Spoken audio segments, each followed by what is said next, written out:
Hello student, तो आज हम आपको बताने वाले हैं सीपी नेट 2020 एंट्रेंस एग्ज़ाम किस प्रकार के क्वेश्चंस आते हैं। आज हम आपको फिजिक्स, केमिस्ट्री और बायोलॉजी के दोनों के जो तीनों सब्जेक्ट के क्वेश्चंस आज हम आपको बताएंगे विद आंसर के, क्योंकि ये ऑब्जेक्टिव क्वेश्चंस हैं, इसमें आंसर भी दे रखे हैं और ये हमारे पास पूरा PDF है। तो आज का वीडियो आपके लिए बहुत काफ़ी इंपॉर्टेंट होने वाला है, क्योंकि एग्ज़ाम बहुत नज़दीक आ चुके हैं आपके, और जो कि जैसा कि आप लोगों को पता है कि ऑनलाइन की लास्ट डेट है फॉर्म की, वो कल लास्ट डेट है। तो इसलिए आप लोग तैयारी में जुड़े रहें हमारे साथ, प्लस और भी अदर के साथ।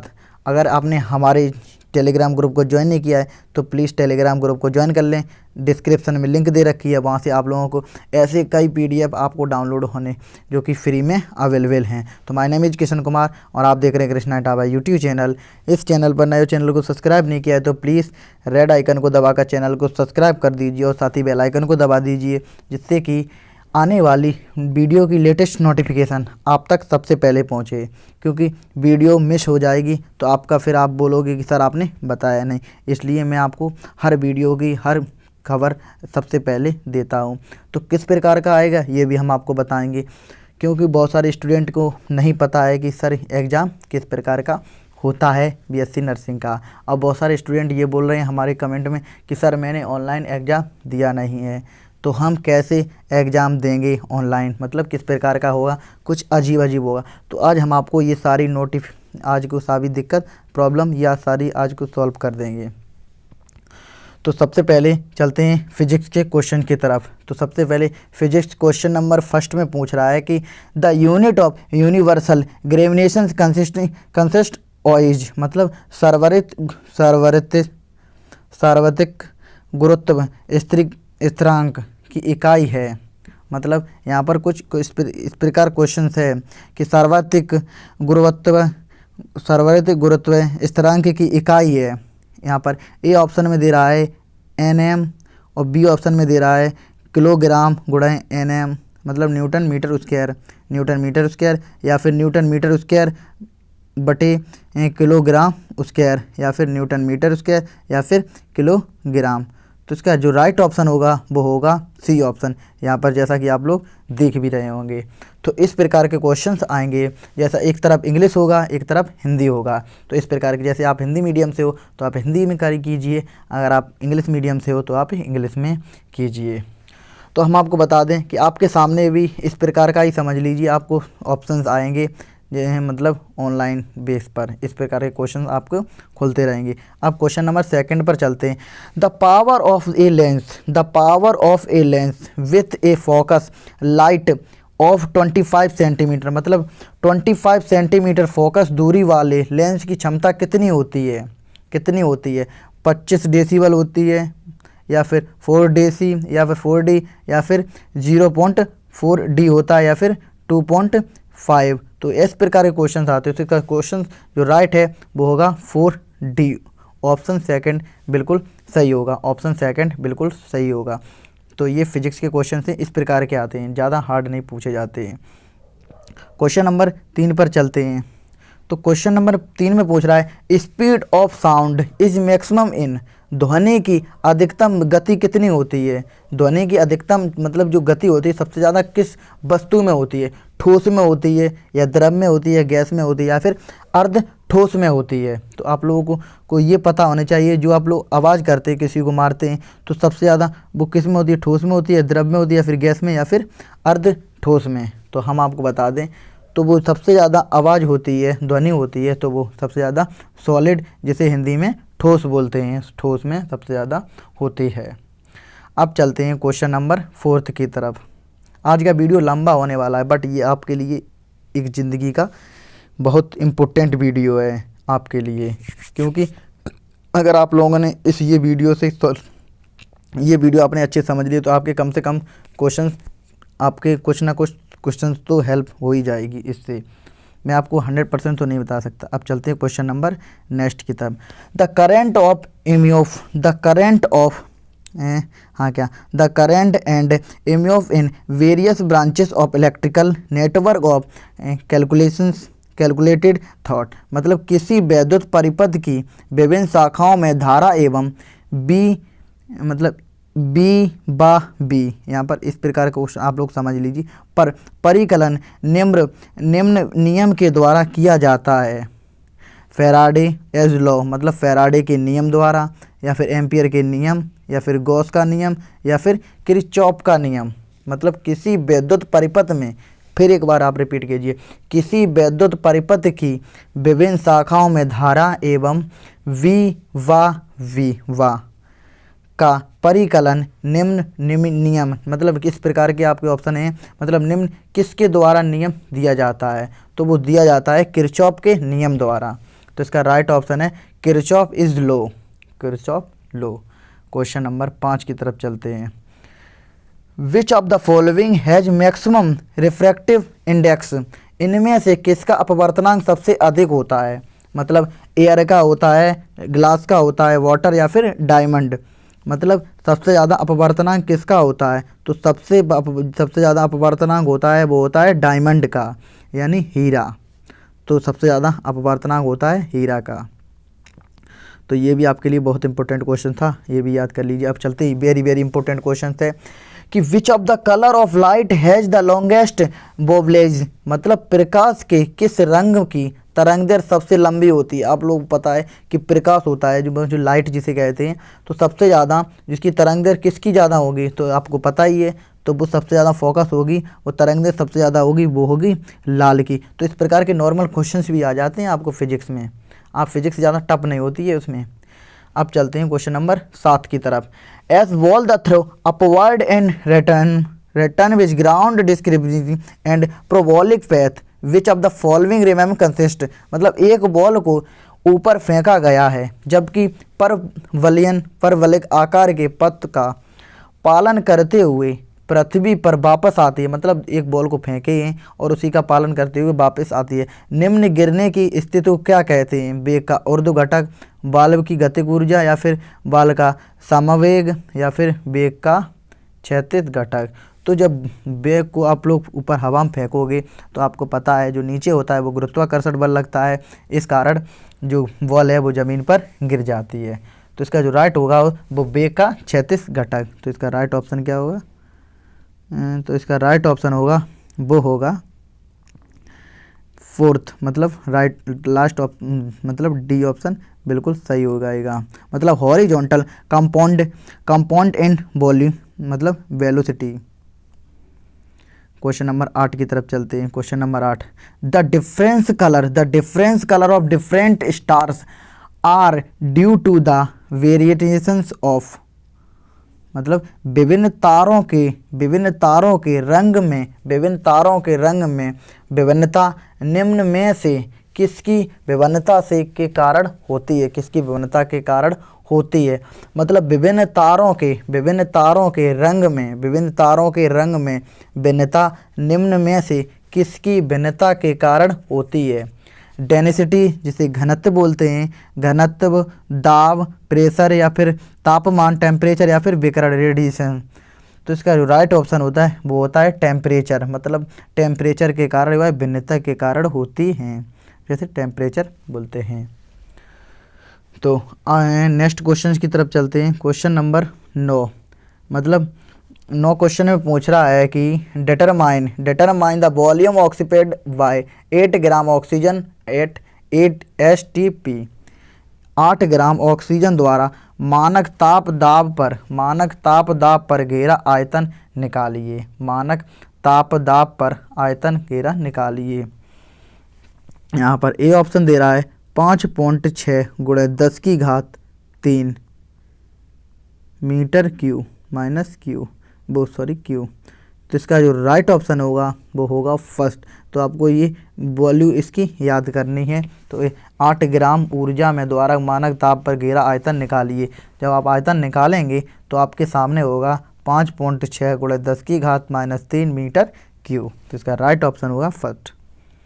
अब चलते हैं क्वेश्चन नंबर 10 की तरफ। The current relationship between power V current I end voltage V is, मतलब शक्ति P और धारा I तथा वोल्टेज V के बीच का संबंध क्या है। संबंध इस प्रकार के सूत्र भी आ सकते हैं। P = I बटे वी, या फिर P बराबर I माइनस वी, या फिर P बराबर वी आई, या फिर P बराबर B माइनस आई। तो इसका जो राइट होगा संबंध, बीच के संबंध होंगे वो P बराबर वी आई होंगे, जो कि आपने फिजिक्स में काफ़ी सारे क्वेश्चन इस प्रकार के पढ़े होंगे। तो विच of the following is not the electromagnetic wave, निम्नलिखित में से विद्युत चुम्बकीय तरंग नहीं है। निम्नलिखित में से कौन सी विद्युत चुम्बकीय तरंग नहीं है? पराबैंगनी तरंग, एक्सरे तरंग, ऊष्मा तरंग, या फिर अल्ट्रासोनिक तरंग, जिसे अल्ट्रासाउंड तरंग भी बोलते हैं। तो ये अल्ट्रासाउंड तरंग होती हैं, वो विद्युत चुम्बकीय तरंग नहीं होती हैं। तो इसका राइट ऑप्शन है डी ऑप्शन, बिल्कुल राइट है। Question number 12, dynamo is a device for converting, मतलब डायनामो उपकरण परिवर्तित करता है। डायनामो उपकरण परिवर्तित करता है एक ऊष्मा ऊर्जा को विद्युत ऊर्जा में बदलने के लिए, या फिर चुंबकीय ऊर्जा को विद्युत ऊर्जा में बदलने के लिए, यांत्रिक ऊर्जा को विद्युत ऊर्जा में बदलने के लिए, या फिर रासायनिक ऊर्जा को विद्युत ऊर्जा में बदलने के लिए। तो जो डायनामा होता है, जो डायनामा लगा होता है, आपको पता होना चाहिए डायनामो क्या होता है। जो डायनामो होता है, डायनामो आपने देखा नहीं होगा, वो मोटर में लगा होता है डायनामो, जो घूमता है अंदर। तो वो यांत्रिक ऊर्जा को विद्युत ऊर्जा में बदलने का काम करता है डायनामो। क्वेश्चन नंबर 13 की तरफ चलते हैं। A nucleus will be more stable when, मतलब एक नाभिक अधिक स्थिर होगा जब, Z एरो एन। तो इस प्रकार का राइट ऑप्शन होगा वो Z बराबर n होगा, मतलब तभी स्थिर होगा। आप लोग समझ सकते हैं, एक नाभिक अधिक स्थिर होगा जब Z बराबर n होगा। तो इसका राइट ऑप्शन होगा वो होगा डी। चलते हैं 14 क्वेश्चन की तरफ। One MeV of energy of violent of, मतलब 1 million electron volt, 1 million electron volt ऊर्जा होती है। 1 मिलियन इलेक्ट्रॉन वोल्ट ऊर्जा होती है, कितनी होती है? 1.6 गुणा 10 की घात माइनस की 13 जूल, या फिर 1.6 गुणा 10 की घात माइनस के 19 जूल, या फिर 1.6 गुणा 10 की घात 13 जूल, या फिर 1.6 गुणा 10 की घात 19 जूल। तो इसका राइट ऑप्शन होगा वो होगा 1.6 गुणा 10 की घात माइनस 13 जूल। तो 1 मिलियन में इलेक्ट्रॉन वोल्ट की ऊर्जा होती है, वो होती है 1.6 गुणा 10 की घात माइनस 13 जूल। याद रखिए, क्वेश्चन आ सकता है 2020 एंट्रेंस एग्जाम में। क्वेश्चन नंबर 15 की तरफ। विच of the following electromagnetic wave has the highest wavelength, मतलब निम्न में से किस विद्युत चुम्बकीय तरंग का तरंगदैर्घ्य सबसे अधिक होता है? तो विद्युत चुम्बकीय तरंग में तरंगदैर्घ्य सबसे अधिक किसका होता है? माइक्रो तरंग का होता है, या गामा तरंग का, एक्सरे तरंग का, या फिर रेडियो तरंग का। तो जो रेडियो होता है, तो उसकी जो माइक्रो तरंगें होती हैं तो उसका तरंगदैर्घ्य सबसे कम होता है, गामा का भी कम होता है। जो रेडिएशन तरंगें होती हैं, रेडिएशन निकलती हैं, तो वो सबसे खतरनाक तरंगें होती हैं, तो इसका सबसे अधिक तरंगदैर्घ्य होता है। तो इसका राइट ऑप्शन होगा रेडियो तरंगें, क्योंकि तरंगें 3 प्रकार की होती हैं, अल्फा बीटा गामा तरंगें भी होती हैं। तो क्वेश्चन नंबर 16 की तरफ चलते हैं। क्वेश्चन नंबर 16 में पूछ रहा है कि न्यूटन के प्रोटॉन इलेक्ट्रॉन न्यूटन के में विघटन की प्रक्रिया में निम्नलिखित बल कार्य करता है, मतलब द डेस्ट इंटेंसेशंस of neutron into proton, electron into neutron and involve, मतलब प्रबल बल न्यूटन के प्रोटॉन। क्वेश्चन एक बार फिर से अच्छे से पढ़ना। न्यूटन के प्रोटॉन, इलेक्ट्रॉन एवं न्यूट्रॉन के विघटन की क्रिया में निम्नलिखित कौन सा बल कार्य करता है? वो प्रबल बल कार्य करता है, दुर्बल बल कार्य करता है, विद्युत चुम्बकीय बल कार्य करता है, या फिर गुरुत्वीय बल। तो जो न्यूटन के प्रोटॉन और इलेक्ट्रॉन के न्यूट्रॉन के बीच में जो काम करता है वो होता है दुर्बल, जिसे कहते हैं वीक फोर्स। राइट ऑप्शन है।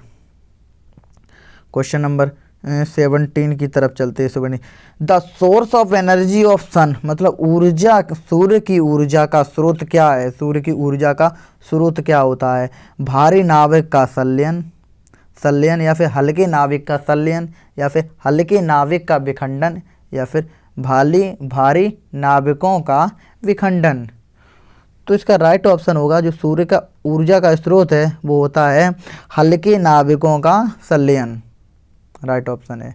आप नोट करते ना, बाद में मत कहना कि मुझे बताया नहीं। और ये आपको आप question number, according the Maxwell hypothesis F changing electric fields give rise is, Maxwell के सिद्धांत के अनुसार बदलते हुए विद्युत क्षेत्र के कारण निम्न में से क्या पैदा होता है? निम्न में से क्या पैदा होता है? मैक्सवेल के सिद्धांत, मतलब मैक्सवेल ने सिद्धांत में क्या बदलने पर होता है? वो बी, मतलब EMF, या फिर चुंबकीय क्षेत्र, या फिर विद्युत धारा, या फिर विभव ग्रेडियंट। तो जो मैक्सवेल का सिद्धांत है उसके बदलते विद्युत क्षेत्र के कारण निम्न क्या पैदा होता है? तब पैदा होता है विद्युत क्षेत्र, जिसे मैग्नेटिक फील्ड बोलते हैं, मैग्नेटिक फील्ड इंग्लिश में।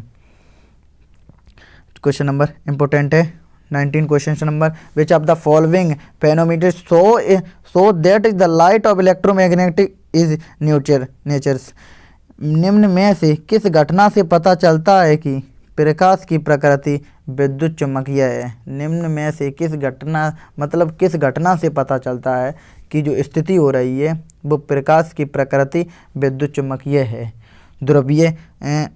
ध्रुवीकरण के, या फिर व्यक्तीकरण, या फिर विवर्तन, या फिर परावर्तन। तो वो जो प्रकाश की प्रकृति विद्युत चुम्बकीय है वो है ध्रुवीकरण।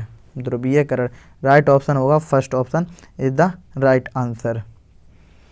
क्वेश्चन नंबर नेक्स्ट की तरफ चलते हैं 20 क्वेश्चन नंबर 20। क्वेश्चन नंबर 20 में पूछ रहा है, अभी हम आपको दिखाते हैं थोड़ा।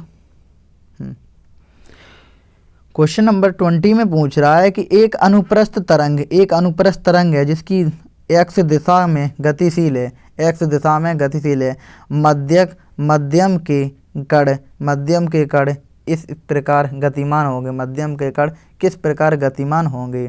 YZ समतल में, x दिशा में, या फिर y दिशा में, या फिर XZ समतल में। तो जो गतिमान होंगे वो होंगे YZ समतल में, मतलब YZ समतल में। फर्स्ट ऑप्शन बिल्कुल राइट है। The transfer wave travellers along the x-axis, the particle of a medium must move in YZ plane is the right option। First option is the right. तो right option 20 का first है। चलते हैं 21 question की तरफ। तो 21 में पूछ रहा है, the first experimental is the demonstrated the gravitation force between the masses of laboratory was carried out by, दो द्रव्यमानों के बीच गुरुत्वाकर्षण बल को सर्वप्रथम प्रयोगशाला में प्रदर्शित किया था।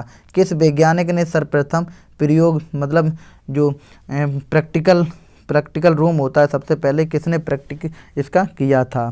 तो टाइको ब्राहे द्वारा, या फिर न्यूटन द्वारा, या फिर कैवेंडिश द्वारा, या फिर गैलीलियो द्वारा। तो जो सबसे पहले प्रयोगशाला में प्रदर्शित किया था वो किया था कैवेंडिश ने सबसे पहले प्रयोगशाला में प्रयोग किया था। राइट ऑप्शन सी ऑप्शन बिल्कुल राइट है। Question number 22, the first law is the thermodynamic of equivalent to, ऊष्मा गतिकी का प्रथम नियम इसके समतुल्य होता है। ऊष्मा गतिकी का प्रथम नियम किसके समतुल्य होता है? ताप का संरक्षण, ऊर्जा का संरक्षण, ऊष्मा का संरक्षण, या फिर आयतन का संरक्षण।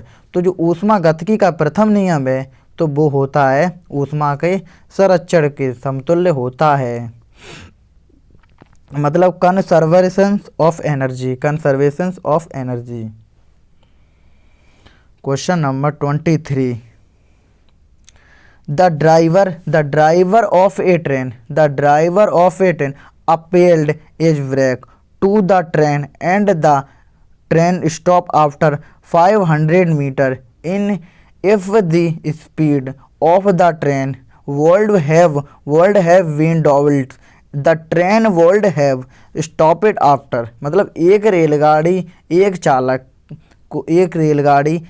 का चालक मतलब रेलगाड़ी का ड्राइवर रेलगाड़ी को ब्रेक लगाता है और रेलगाड़ी 500 मीटर के बाद रुक जाती है। यदि रेलगाड़ी की गति दुगनी होती है तो रेलगाड़ी कहाँ रुकेगी।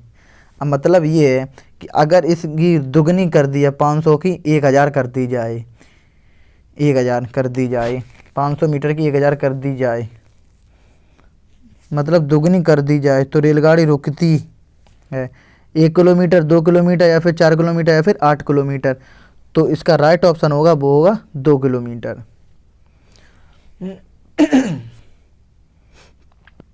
चलते हैं क्वेश्चन नंबर 24 की तरफ।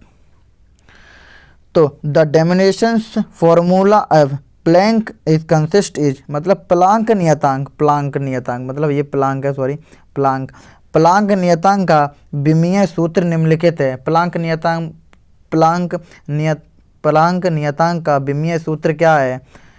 ml t minus 1 ml square t minus q ml square t minus 1 ml t minus 2। तो इसका जो प्लांक नियतांक का सूत्र है वो है ml2 t माइनस 2 वो t minus 1 ml2 t minus 1 ml2 t minus 1। Third option बिल्कुल सही है। Question number 25।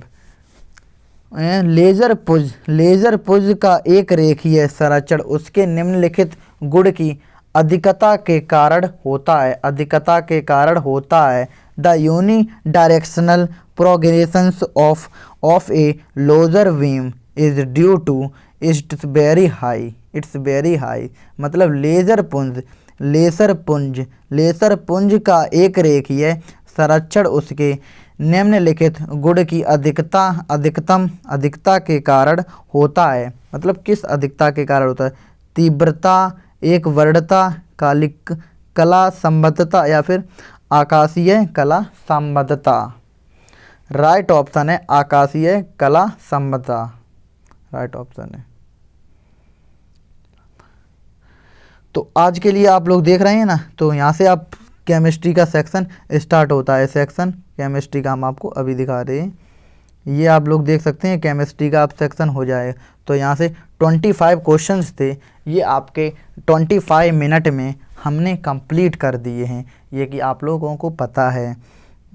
तो 21 मिनट में एक क्वेश्चन आपका कंप्लीट हो गया है। मतलब एक आप लोग एक पता है ना, तो ये 25 मिनट का वीडियो आपके लिए ये बहुत इम्पोर्टेंट है। तो वीडियो को लाइक करें, शेयर करें अपने दोस्तों के साथ।